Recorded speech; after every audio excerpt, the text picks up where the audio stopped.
Hiya. I thought I'd show you what we're doing to our Defender. The ABS unit's gone. It's in for MOT.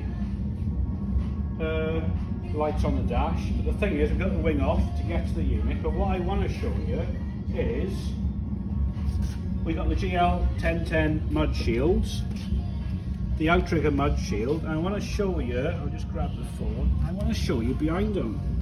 If I can get in here with the phone, not easy, how clean it's keeping in there. Because the shield is stopping all this mucky road salt and muck getting to the Outrigger.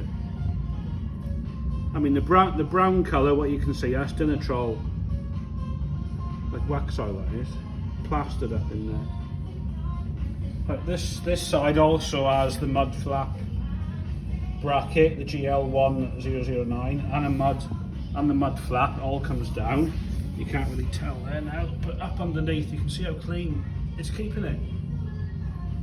Even up in the Outrigger.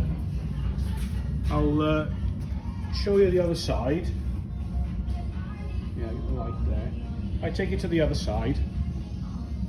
And you can see this side, the wing's all on, everything. But you can see here where the mud flaps it seals it all off. And that's why that Outrigger's kept so clean. Get a light, try and point it up in there. Come back a bit. If I get down. There you go. Yeah, you can see how clean it's keeping it, and we haven't washed it. Well, not for a long time. But they've been on since 2014. It shows you how them mud shields are helping to keep it. Okay, thank you.